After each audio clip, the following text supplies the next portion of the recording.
இப்போது என்ன பார்க்க போகிறோம் அப்படின்னு கேட்டிங்கன்னா, ஸ்டிப்பை ஸ்டார்ட் பண்ணுற டேட்டு வந்து மாறினா நம்மளுடைய ரிட்டர்ன் மாறுமா? ஸ்டிப்பை வந்து ஸ்டார்டிங் பீரியட் வந்து மாறினா நம்மளுடைய இன்வெஸ்ட்மெண்ட்டுடைய வேல்யூ மாறுமா? அப்படிங்கிறத பார்ப்போம். இப்போது நிஃப்டியில் இன்வெஸ்ட் பண்ணுவாங்கன்னு வச்சுக்கிடுவோம். இப்போ வந்து என்ன பண்ணியிருக்காங்க அப்படின்னு கேட்டிங்கன்னா, ஒவ்வொரு மாதமும் 11ஆந்தேதி நிஃப்டியில் இன்வெஸ்ட் பண்ணுவாங்க. அப்படி இன்வெஸ்ட் பண்ணும்போது அவங்களுக்கு வந்து ஒரு 3 மாதம் இன்வெஸ்ட் பண்ணுறாங்க, நல்ல ரிட்டர்ன் கிடச்சிருக்கு அப்படின்னு வச்சுக்கிடுவோம். ரிட்டர்ன் கிடைக்கும். அப்போ வந்து அவங்க வந்து பிகிட்ட போய் சொல்லுவாங்க, நான் இதில் இன்வெஸ்ட் பண்ணேன், நல்லா போய்ட்டுருக்கு, இந்த ஃபண்டு நல்ல ரிட்டர்ன் கொடுக்கு அப்படின்னு பிகிட்ட போய் சொல்லுவாங்க. வந்து பிகிட்ட போய் சொல்கிறாங்க. அப்போ என்ன செய்தாங்கன்னா, அப்போ நானும் அதே அமௌண்ட்டை அதே நிஃப்டி இண்டெக்ஸில் நானும் இன்வெஸ்ட் பண்ணுவேன். அதே ஸ்டிப் டேட்டு அதே 11ஆந்தேதி இன்வெஸ்ட் பண்ணுற டேட்லேயே நானும் இன்வெஸ்ட் பண்ணுறேன் அப்படின்னு சொல்லி அவங்களும் போடுதாங்க. அவங்களும் போட்டோடனே அவங்க நல்லா போகும்னு அவங்களுக்கு தோணுது, அல்லது நல்லா போயிருக்கு அப்படின்னோடனே அவங்க என்ன செய்வாங்க, சீட்டை போய் சொல்லுவாங்க, நான் வந்து இன்வெஸ்ட் பண்ணியிருந்தாங்க, நல்லா ரிட்டர்ன் கொடுத்துச்சு, அல்லது நல்லா போகணும்னு எதிர்பார்க்கேன், அதனால் நீங்களும் இன்வெஸ்ட் பண்ணுங்கள் அப்படின்னு சொல்லுவாங்க. இப்போ என்ன செய்வாங்க, அதில் வந்து ஒரு 3 மாதம் கழித்து அவங்களும் ஸ்டார்ட் பண்ணுறாங்க ஸ்டிப்பை. இப்போ ஏபிசி ஒரே ஃபண்டு நிஃப்டி ஒரே அமௌண்ட்டு இன்வெஸ்ட் பண்ணாங்க. ஆனால் ஆரம்பித்து 3 மாதம் கழிச்சு பி ஆரம்பித்து 3 மாதம் கழிச்சு அவங்களும் இன்வெஸ்ட் பண்ணுறாங்க. அப்படி இன்வெஸ்ட் பண்ணும்போது அப்படி தொடர்ந்து இன்வெஸ்ட் பண்ணிட்டே இருக்காங்க. இப்போ நான் அந்த எக்ஸாம்பிள் ஈஸியாக இருக்கணுங்கிறதுக்காண்டி ஒரு 3 மாதம் கேப் வச்சுருக்கேன். இது என்ன ஆகுன்னு கேட்டிங்கன்னா, நிறைய வருஷம் கழிச்சு போடலாம். இன்வெஸ்ட் பண்ணி இன்வெஸ்ட் பண்ணதுக்கப்புறம் நிறைய வருஷம் கழிச்சு இவங்க இன்வெஸ்ட் பண்ணலாம். இன்வெஸ்ட் பண்ணி நிறைய வருஷம் கழிச்சு அவங்களும் இன்வெஸ்ட் பண்ணலாம். அப்படி இன்வெஸ்ட் பண்ணலாம். இப்போ பண்ணும்போது பார்த்திங்கன்னா, வந்து 12 லட்சம் பண்ணியிருக்காங்க, வந்து 9 லட்சம் பண்ணியிருக்காங்க, வந்து 6 லட்சம் பண்ணியிருக்காங்க, இன்வெஸ்ட்மெண்ட் பண்ணியிருக்காங்க. கிடைச்ச டோட்டல் வேல்யூ இப்போ கரண்ட் வேல்யூ, அதாவது இந்த டேட்டில் உள்ள இதுவும் இந்த யூனிட்டையும் பெருக்கினீங்கன்னா இந்த வேல்யூ வந்துடும். அவங்க வேலை இருக்க யூனிட்டும் கரண்ட் வேல்யூ வச்சு பற்றி பார்த்தீங்கன்னா அவங்கள்ட்ட வந்து 13,70,000 இருக்குது. வந்து அவங்கள்ட்ட என்ன இருக்குன்னு கேட்டிங்கன்னா 9,97,000 இருக்குது. அவங்கள்ட்ட என்ன இருக்குன்னு கேட்டிங்கன்னா 6,45,000 இருக்குது. இப்போ ரிட்டர்ன் படி பார்த்தீங்கன்னா அப்சல்யூட் ரிட்டர்ன் இது எப்படி கழிச்சு பார்த்தீங்கன்னா 1,90,000, 93,000, 45,000 இப்படி ரிட்டர்ன் கிடச்சிருக்கு. இந்த ரிட்டர்னுக்கும் இந்த வேல்யூக்கும், அதாவது அவங்க இன்வெஸ்ட் பண்ணதுக்கு ரிட்டர்னுக்கு டேரெக்டாக போட்டு பார்த்தீங்கன்னா 7% கிடச்சிருக்கு. 7% கிடச்சிருக்கு, இவங்களுக்கு 10% கிடச்சிருக்கு, இவங்களுக்கு 14% கிடச்சிருக்கு. இப்போது முதல்ல பல நாளாக சொல்லிகிட்டே இருக்கேன், ஹிஸ்டாரிக்கல் டேட்டா வந்து ஒரு போஸ்ட்மார்ட்டம் ரிப்போர்ட்டு, அதை நம்பி நம்ம உள்ளே போகக்கூடாது. ஃப்யூச்சரை அனலைஸ் பண்ணி தான் போகணும். நம்ம இன்வெஸ்ட் பண்ணுற டேட்டு அன்றைக்கி மார்க்கெட் எப்படி இருக்குது அந்த சிச்சுவேஷனை பேஸ் பண்ணி தான் நமக்கு ரிட்டர்ன் கிடைக்க போகுது. டேட்டா பேஸ் பண்ணி கிடைக்காது. ஹிஸ்டரி வந்து திரும்பணும்னு கட்டாயம் கிடையாது. அது வேறு மாதிரியும் போகலாம் அப்படின்னு நான் ஏற்கனவே சொல்லியிருக்கேன். இப்போ பார்த்தீங்கன்னா இவரை பார்த்து இவர் போனார். ஆனால் இவர் சொல்கிறார் எனக்கு 7% கிடச்சிருக்கு, அவருக்கு 14% கிடச்சிருக்கு. அப்போ சொல்கிறாங்க நீங்கள் போட்டது 6 மாதம், நான் போட்டது 1 வருஷம், அப்போ எப்படி சரியாகும்? 6 மாதத்துக்கு 7% தான் கிடைக்கும், 1 வருஷத்துக்கு 14% கிடைக்குன்னா அப்போ என்ன செய்தாங்க அப்படின்னு கேட்டிங்கன்னா அது 2ஆல் பிரிக்கிட்டாங்க. அப்போ உங்களோட நிறைய கிடச்சிருக்கு, 15% கிடச்சிருக்கு அப்படிங்கிறாங்க. ஆனால் இது தப்பு. ஸ்டாட்டிஸ்டிக்கல் அனலைஸ் வந்து இது இன்ட்ரெஸ்ட் கால்குலேஷன் வந்து இது தப்பு. இப்படி செய்யக்கூடாது. ஃபஸ்ட்டு இவங்க அப்சல்யூட் ரிட்டர்ன் பார்த்ததே பெரிய தப்பு. ஏன்னா அவங்க மாதம் ஸ்டிப்பில் இன்வெஸ்ட் பண்ணியிருக்காங்க. மாதம் ஸ்டிப்பில் இன்வெஸ்ட் பண்ணும்போது அப்சல்யூட் ரிட்டர்ன் பார்க்கக்கூடாது. ஒன் டைம் இன்வெஸ்ட் பண்ணுறது கூட அப்சல்யூட் ரிட்டர்ன் ஓரளவுக்கு ஒத்து வரும், அதுவும் வராது. அதை கூட பார்த்தா கூட தப்பு இல்லை.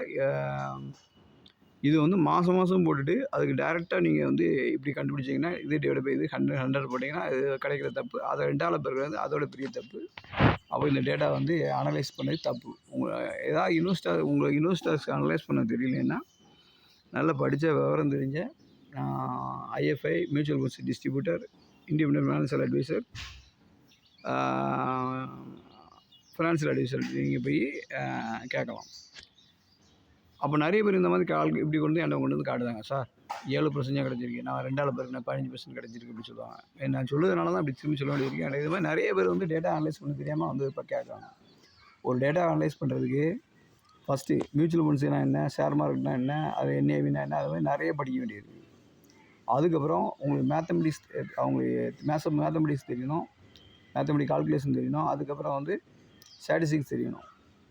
இப்போலாம் எக்ஸலில் நிறைய இருக்குது. எக்ஸலோடைய கால்குலேஷனும் கொஞ்சம் தெரிஞ்சுன்னா ரொம்ப ஈஸியாக இருக்கும். நீங்கள் டேட்டா கொடுத்து எக்ஸல் கால்குலேட்டர் யூஸ் பண்ணுறது ரொம்ப ஈஸியாக இருக்கும். இப்போ எக்ஸலில் வந்து ஐஆர்ஆர் அப்படின்னு ஒரு இது இருக்குது, ஃபார்முலா இருக்குது. அதாவது ஃபங்க்ஷன் சொல்லுவாங்க. அதில் ஃபார்முலா போட்டு ஒர்க் அவுட் பண்ணிங்கன்னா ஈஸியாக கிடச்சிரும். இப்போ நிஃப்டி எவ்வளோ கொடுத்துருக்குன்னா 24% கொடுத்துருக்கு.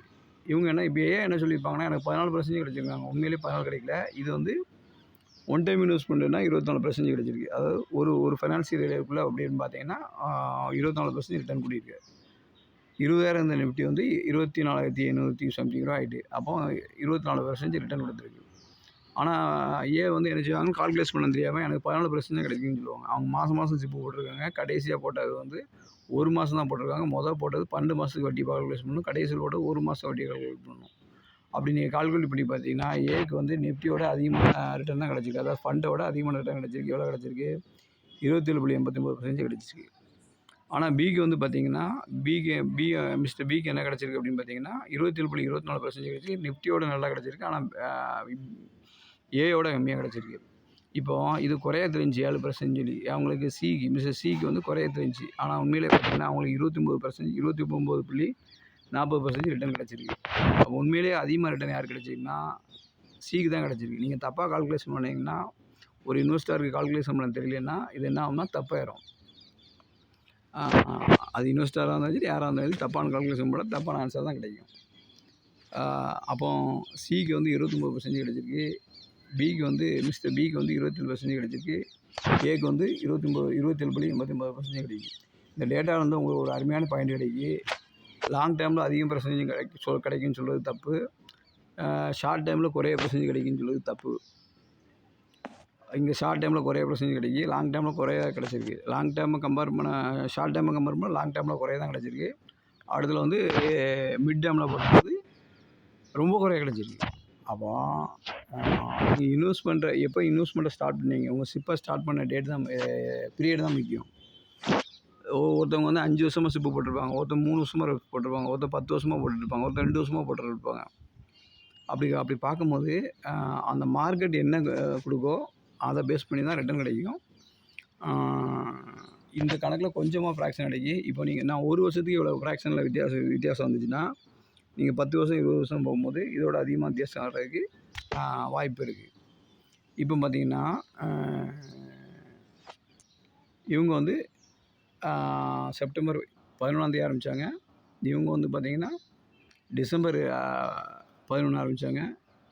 சி வந்து அப்புறம் வந்து மிஸ்டர் சி வந்து 11 மார்ச்சில் ஆரம்பித்தாங்க. இவங்க 3 பேர் ஆரம்பித்த அமௌண்ட்டு. அதில் வந்து பார்த்திங்கன்னா இப்படி சிப்பை ஸ்டார்ட் பண்ணுற பீரியடு வித்தியாசமாச்சுன்னா ரிட்டனும் வித்தியாசமாக தான் கிடைக்கும். அதனால் சிப்பை ஸ்டார்ட் பண்ணுற பீரியடையும் பேஸ் பண்ணி தான் ரிட்டர்ன் இருக்குது அப்படிங்கிறது இந்த வீடியோ வந்து நமக்கு சொல்லுது. நன்றி, தேங்க்யூ.